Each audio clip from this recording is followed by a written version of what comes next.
Good morning, everybody, and thank you so much for joining us today for the Health Partners Institute Research Coffee and Chat. Prior to us getting started, I just thought I'd tell you guys a little bit about our speakers here. Beginning with Dr. Elyse Kharbanda. She is Executive Director of Research and a Senior Research Investigator at Health Partners Institute. Elyse is also a pediatrician and adolescent medicine specialist. As Executive Director, she works closely with her dyad partner, Jenilee Christy, to oversee the research division at the Institute. Elyse also leads a successful research portfolio addressing a range of topics in maternal and child health. One focus area for Elyse's research has been pediatric hypertension, which she will share more about this research in her presentation today. Second, Jenilee Christy is the Director of Research Administration at Health Partners Institute. Jenilee co-leads the Research and Evaluation Division with Executive Director Elyse Kharbanda and oversees the research teams that help develop, implement, and support research. Third, Dr. Nico Pronk serves as President of the Health Partners Institute and Chief Science Officer at Health Partners and is a recognized global scholar in health education, health promotion, and population health and well-being. And last but certainly not least, Pahoua Hoffman is the Senior Vice President of Government and Community Relations for Health Partners. In this capacity, she and her team partner with local, state, and national organizations and government agencies to improve community health and well-being while ensuring access to high-quality, affordable care and coverage. To make certain Health Partners programs and services are community informed, she also works with Health Partners, 8 hospital foundations and leads the organization's community engagement initiatives and advocacy efforts on behalf of Health Partners patients and members, which benefit the broader community. So without further ado, just want to thank you all for joining us today, and I'll kick it off to our presenters. Thank you so much. Well, thank you, Abby, and hi, everyone. Welcome to this coffee chat on the Health Partners Institute. We appreciate your interest and your attendance this morning. Health Partners Institute is an embedded organization within the larger Health Partners health system, and we are focused on research and education, although most of today's discussion will be on research.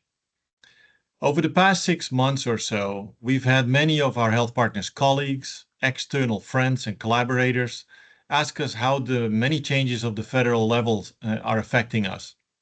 Those many executive orders generate all sorts of consequences that impact the way our organization operates. Yet answering those questions is not simple. Rather than trying to address the questions in many individual meetings, we thought about trying something different, provide a more in-depth perspective on how research is actually conducted at Health Partners, but do this so it's available to a lot of people, hence a coffee chat. So first of all, we'd like to extend the gratitude to all of you for your questions, your concerns, your genuine interest in how we're doing. Thank you for that. Secondly, we'd like to talk about why our work at Health Partners Institute matters, what enables us to do this work, how we're impacted by recent changes, especially in federal funding, and what all of us can do to ensure that we continue to operate and grow as a learning health system. To that end, we have several speakers today who will all provide a piece of the message. We'll hear from Jenilee Christy, our administrative leader for the research enterprise, Dr. Elyse Kharbanda, our executive director for research and evaluation, who will present a deeper dive into research context and content. And we'll conclude with Pahoua Hoffman, providing a perspective on how the foundations are responding to the current reality, and end with a call to action. And with that, I'll hand off to Jenilee. Thanks, Nico. I want to start out by acknowledging that since 2016, oh,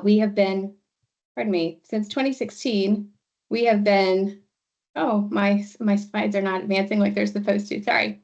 I want to start out by acknowledging that since 2016, we've been known as Health Partners Institute, but research has a long legacy in our founding organizations, Group Health Inc., Ramsey Hospital, Health Partners Research Foundation, and Park Nicollet Institute. Today, the Institute has over 400 active research studies. Annually, our teams author over 300 manuscripts that are published in peer-reviewed journals. We have 9 specialized research centers and over 250 employees working directly and indirectly on research projects. And while we are small compared to other large academic organizations, we receive $50 million in research funding annually from external sources, and we have had an over 40% success rate for federal grants over the last 10 years. In 2023, we had a success rate of 58% for federal grants. The national average is less than 20%.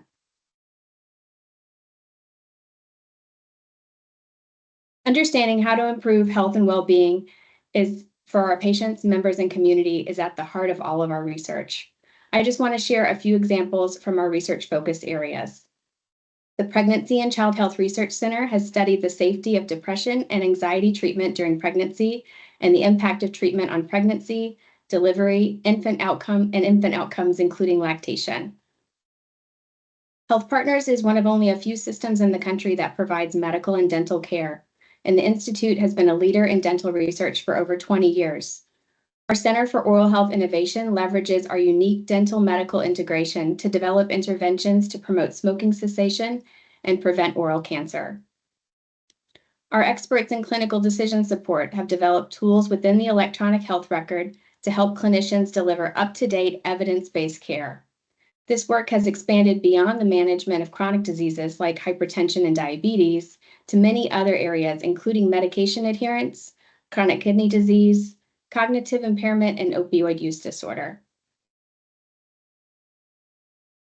Dr. Michael Stiffman, one of our primary care leaders, was recently interviewed about a clinical decision support tool we developed to address opioid use disorder in primary care and said, by embedding innovations like this into everyday practice, we're not only improving care for patients with opioid use disorder, we're also translating the advances from our institute directly into the work we do to improve outcomes for all of our patients.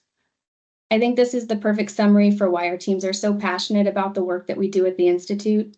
Our active and diverse system is an ideal setting to understand how to prevent and manage disease. And rather than sitting on a shelf, we get to see our research implemented into care. So with all the possible problems we could tackle, how do we decide what to research?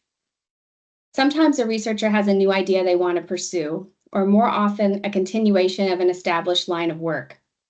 Like the clinical decision support tool to address opioid use disorder that Dr. Stiffman was talking about, that project's roots date back to a tool developed and studied over 20 years ago to improve diabetes care. Our health system might approach us with a topic of interest, or there may be a large care system change we think we should study. Or we may be prompted to study a specific topic by a sponsor. This is often suggested through a call for proposals. Because research dollars are so competitive, all of these pieces need to be in place for us to be successful. And because we're small and resources are limited, we have to evaluate each idea and opportunity carefully. Regardless of where the idea comes from, we ask ourselves a few questions like, do we have a credible team? Is our system excited about the study? And is the topic of interest to the sponsor? And even when all the pieces line up, we have to be prepared to wait. Especially if we're seeking funding from the federal government.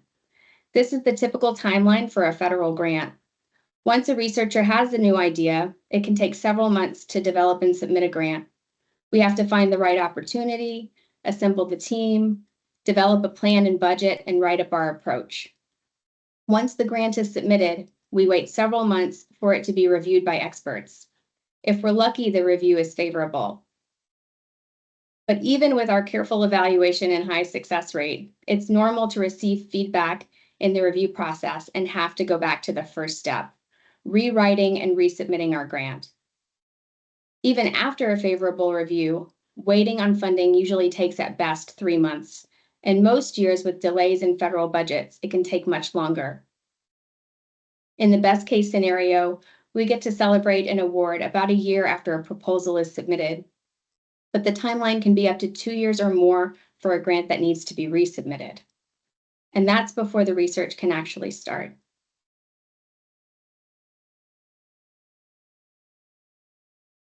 I walked through the federal grant timeline on the previous slide because over half of our funding currently comes from federal agencies like the National Institutes of Health and the Centers for Disease Control and Prevention. This slide shows our funding mix in a recent typical year. Our second largest source of funding is industry, like drug and device companies. We also receive funding from a variety of foundations, like the American Diabetes Association, and state agencies like the Minnesota Department of Health. I also want to note that the bars reflect the direct cost of research, $38.6 million in 2023. The Institute also received $10.4 million in indirect revenue in 2023. Like any other business, research has overhead expenses. In the research, that overhead is referred to as indirects. These costs are difficult to attribute directly to an individual project because they're shared across many projects.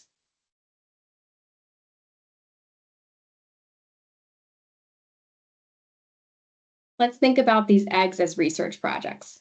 They're new and they need a lot of support to thrive safely. In research, we provide a nest of specialized services.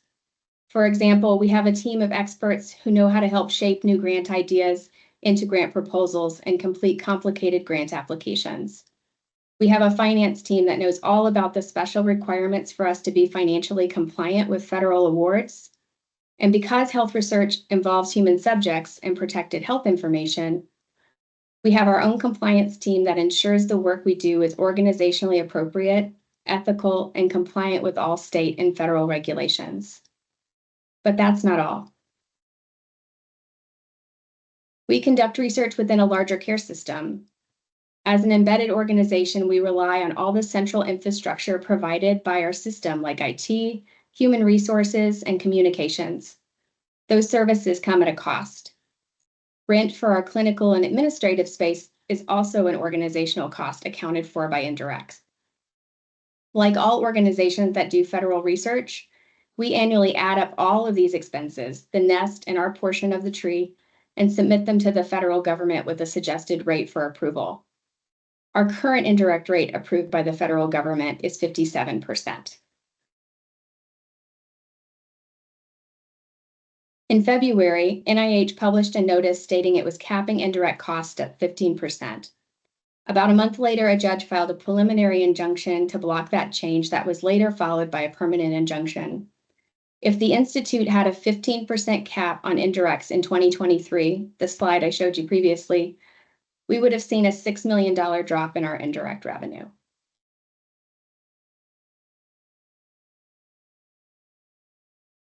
I'm going to take the animations back on this slide for just a sec. See if I can get them to restart. Okay. By far, most of our 250 plus research employees work directly on research projects. So the jar on the right. And their salaries consume most of the available budget, along with modest expenses for travel, supplies, and consulting with outside experts. But our research teams can't do their work without all of the other services that are indirectly supporting their research. The jar on the left. And while we could consider allocating these overhead expenses differently, tracking them specifically for each project, it wouldn't change the cost. And unless the total budget per project increases, it would actually limit the direct dollars available for research projects.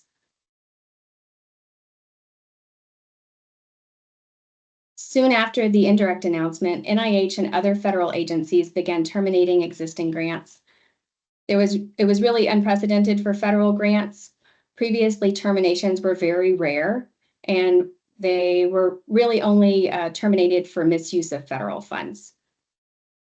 We had 3 prime site grants terminated, those awarded directly to the Institute, and 4 collaborative grants, known as subawards. The total impact of grant terminations to date to the Institute has been about $4.3 million. More recently, there was an executive order issued that, among other significant changes to federal grants, would allow the federal government to terminate for any reason at the agency's discretion, which would provide much less security for multi-year projects. We've also seen a substantial drop in new awards. As of this week, the Institute has received one new prime site federal grant in 2025. In previous years, we would have received at least 4 prime site grants at this point in the year. We've also seen a drop in collaborative multi-site awards. Our 58% success rate for federal grants submitted in 2023 has dropped to 22% for those submitted in 2024. And while the 2026 budget is still being appropriated, the bill approved earlier this summer proposed substantial cuts to medical research. This uncertainty is really stressful for our teams. We've experienced administration and federal budget changes in the past, but really nothing like our recent experience.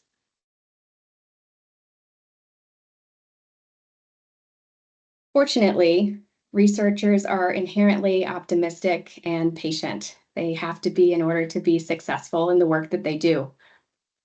This is a picture of my little girls exactly a year ago. That's the Stillwater Bridge, and we're waiting for 4th of July fireworks on the last day of August. You may recall that Stillwater experienced floods during the 4th of July in 2024, and they couldn't have their fireworks show as planned.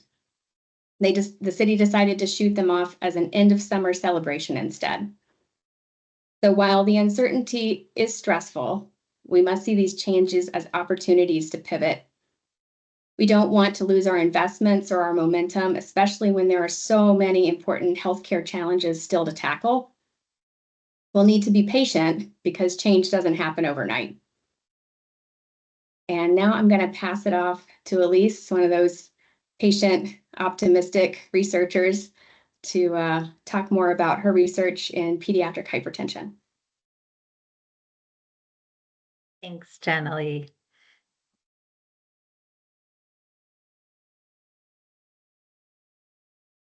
So today I'm going to speak with you about my research on pediatric hypertension, which has been ongoing for the past 15 years. However, the story behind this work, my interest, if you could go back a little bit more.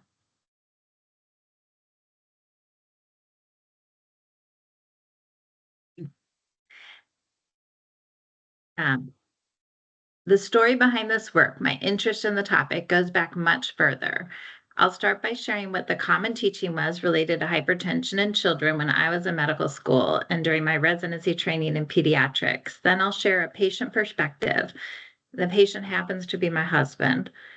And then I'll share how my training and personal experiences have influenced my research in this area. Okay, next slide.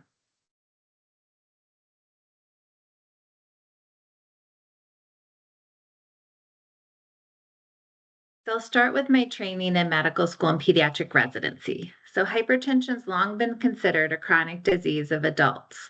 The idea that children can also have hypertension is relatively new.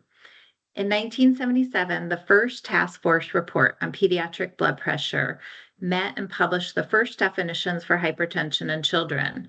The guidelines were updated in 1987, known as the second task force report, and these were the definitions for pediatric hypertension that were in effect when I started medical school. At that time, hypertension was defined as having a systolic or diastolic blood pressure greater than or equal to the 95th percentile at 3 or more visits. Unlike in adults, there was no specific cutoff to define a hypertensive blood pressure in a child. Rather, a blood pressure measured during a care visit had to be compared to a published table. What I learned during medical school was that hypertension in children was uncommon, and if it was present, it was generally due to an underlying cardiac or kidney disease or other health condition.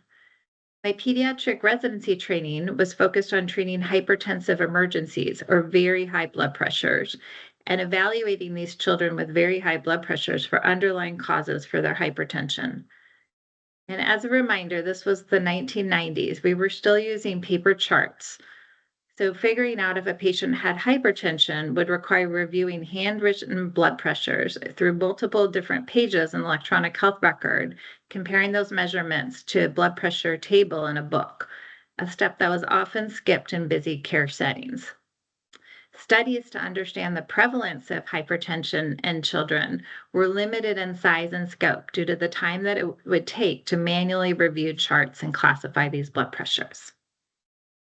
Next slide.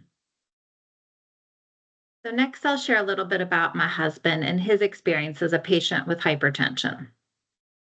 The first photo shows my husband at age 18 in St. Paul at his high school graduation. He was generally healthy and active at this age. He played soccer and tennis year-round. Looking back, he remembers that when he went for checkups, during high school, he was occasionally told his blood pressure was high, but he was never diagnosed with hypertension, and he was never offered any specific treatments for his high blood pressure. I met my husband during our pediatric residency in New York. The next photo shows us together at a restaurant in New York City, and it was taken when he was 31, a few months after he was hospitalized for an episode of acute renal failure. It was in the setting of acute renal failure that my husband was evaluated by a nephrologist and finally started on antihypertensive medication, likely about 15 years after he first met criteria for hypertension. And the last photo is more recent. I won't tell you how long ago it was, but my husband was 47 when this photo was taken, and he was exercising daily, trying to keep his hypertension under control.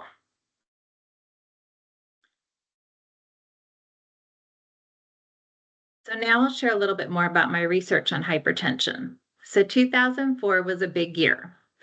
It was the year our son was born, and it was also the year that HealthPartners care groups started using electronic health records. 2004 was also the year that the fourth report on pediatric hypertension was published. In this latest pediatric hypertension guideline, hypertension was defined as having a systolic or diastolic blood pressure at 3 or more visits greater than or equal to the 95th percentile based on sex, age, and height percentile. So this might not seem like a big change from the second report definitions, but adding height percentile to hypertension definition converted what had been a single table to multiple complex lookup tables to determine if a child had a hypertensive level blood pressure. It still wasn't intuitive to know if a single blood pressure measured in a child was elevated or not.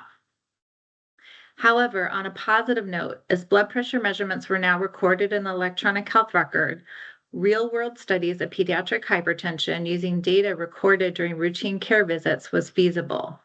So our group and others contributed to this large body of literature that was coming out. So what did these real-world studies find? So our group and others noted the quality of routine blood pressure care for children was suboptimal. Most elevated blood pressures were not remeasured during a visit, and most youth who met criteria for hypertension were not diagnosed or treated. These studies also demonstrated that similar to adults, secondary underlying causes for hypertension in children and adolescents were uncommon. Most hypertension in children and adolescents was actually idiopathic or essential hypertension. And finally, it was also noted that many youth with hypertension already had evidence of hypertension-related damage or thickening of their heart and blood vessels.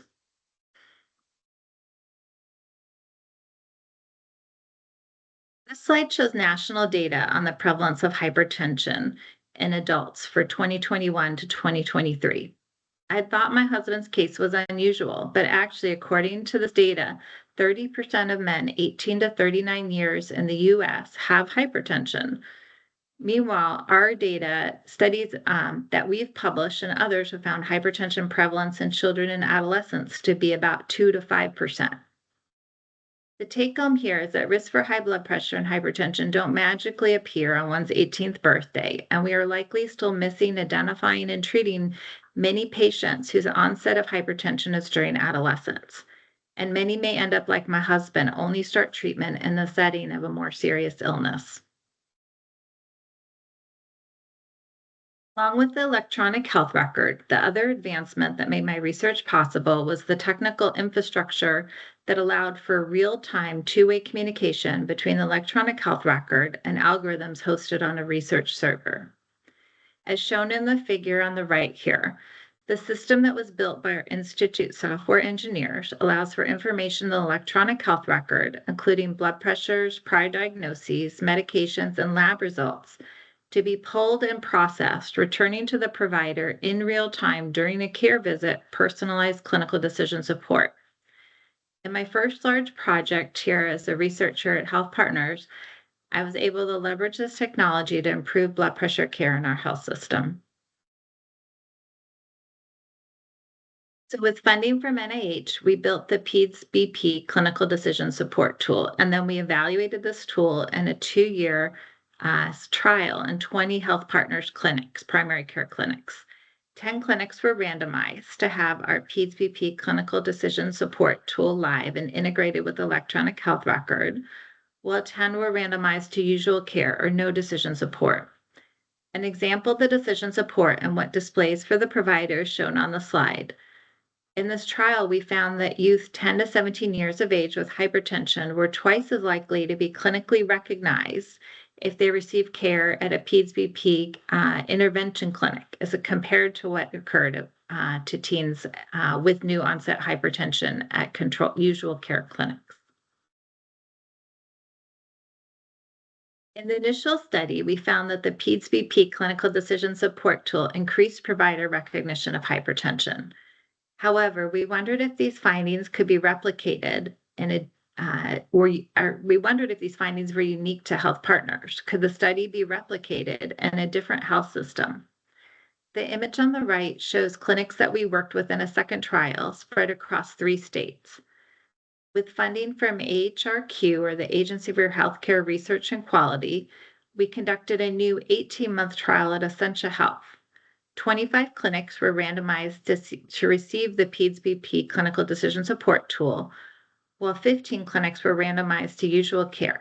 And in this follow-up study, we found now among youth 6 to 17 years of age, our PEDS BP clinical decision support tool increased recognition of hypertension 3 times more than what occurred at usual care clinics. So now next steps in this research. It's important to note that a diagnosis of hypertension or hypertension recognition is only a start. It doesn't guarantee that people with hypertension make the changes needed to prevent complications from hypertension. So in September 2024, my team submitted a new grant, again to AHRQ, and the goals of the new grant are to expand the PEDS BP decision support tool to be more patient-centered so it can better support healthy lifestyle changes for patients with hypertension and their families. So this was submitted in September. Then below is a photo of my family from December 2024 visiting a wildlife refuge in India. My son's now 20 and my daughter is 17, around the age that their dad was when he developed hypertension. So the grant was submitted in September. It was reviewed in January 2025 and received a competitive score.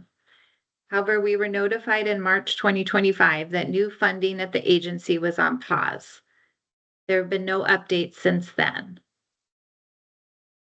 Along with the proposal that's on pause, I have other ideas of areas where I'd like this research to continue, including expanding the decision support tool to young adults, focusing on clinical decision support specifically for blood pressure care for women before, during, after pregnancy. As we know, pregnancy is often a window to the onset of new cardiovascular disease in women. And then studying long-term follow-up of patients with hypertension, answering the more critical question, does early diagnosis really improve health? However, uncertainties related to federal funding for research have put all of this potential work in limbo.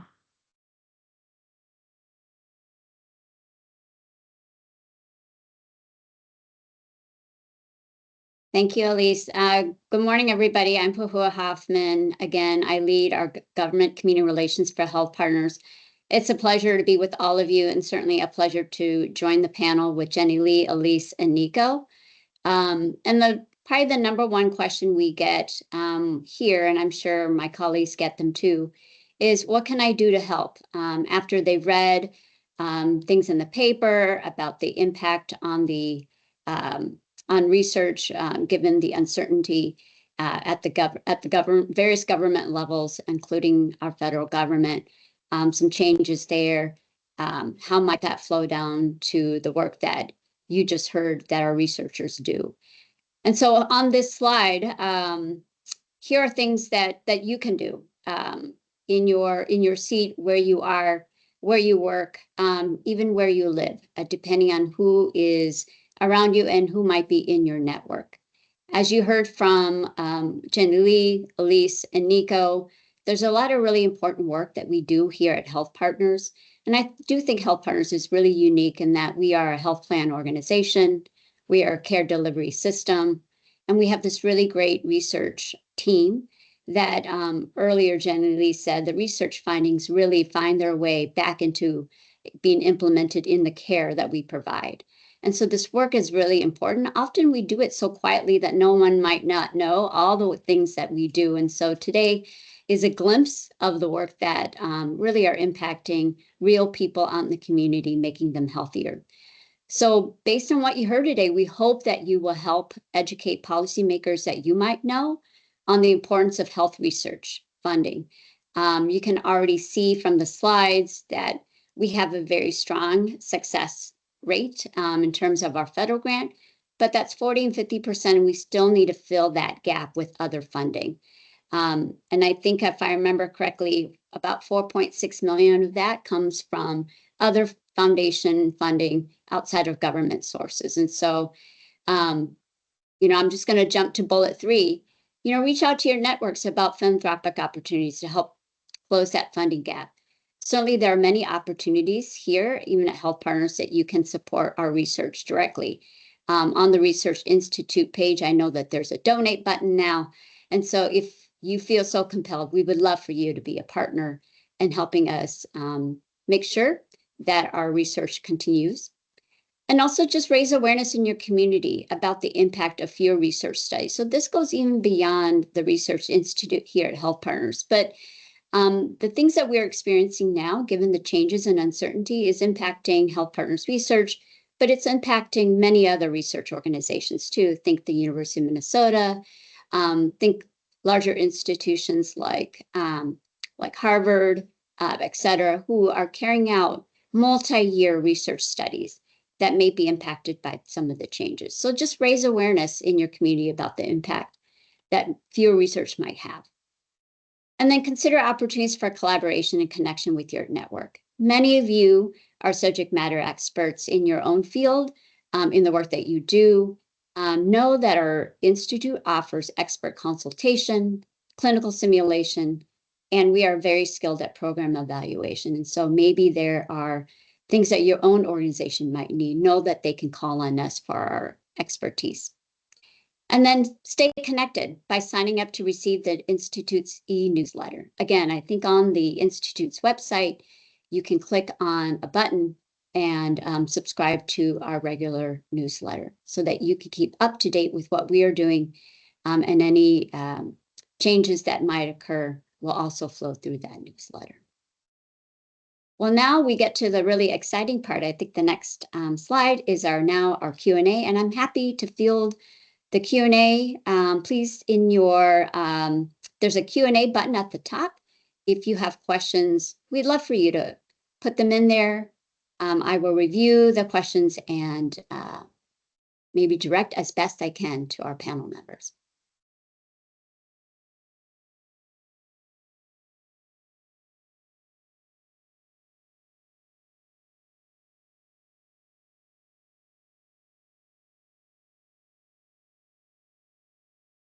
While people are thinking about questions and putting them in the Q&A, maybe Nico, I'll just ask you a question. What is the most popular question that you're getting right now, given all the significant changes at the federal level?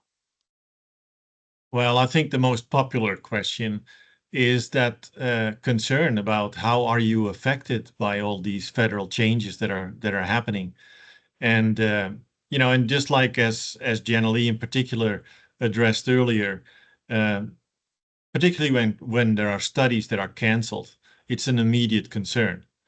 It creates a gap in funding for our staff, and obviously the funding, as it doesn't come through, doesn't result in the research actually getting done. So there is this immediate response, if you will, that cuts through the entire institute.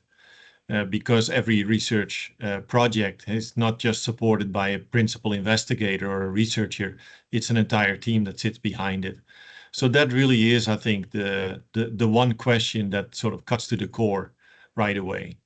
Other questions sort of deal with related issues. So how are you responding to gaps in funding? And so we are very interested and work very hard at making sure that we have other plans to create a revenue stream that allows us to actually, in the short term, to make sure that we can keep our staff. And that actually includes different ways of trying to get at funding sources. So perhaps more industry funding, perhaps more funding from philanthropy sources, what have you. But also some of those projects that Elyse talked about really represent innovations in the field of health and healthcare. And what can we do with those kinds of innovations? Can we bring them to the market? Can we support our sales teams in making sure that other systems can access those services, whether that's an evaluation approach, whether that is a clinical simulation program, those kinds of things as well. Thank you, Nico.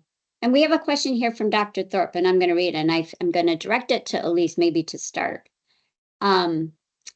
The question is it any easier to get funding for longitudinal studies? For example, the question of if the early treatment of hypertension starting in youth actually makes a difference in overall health outcomes.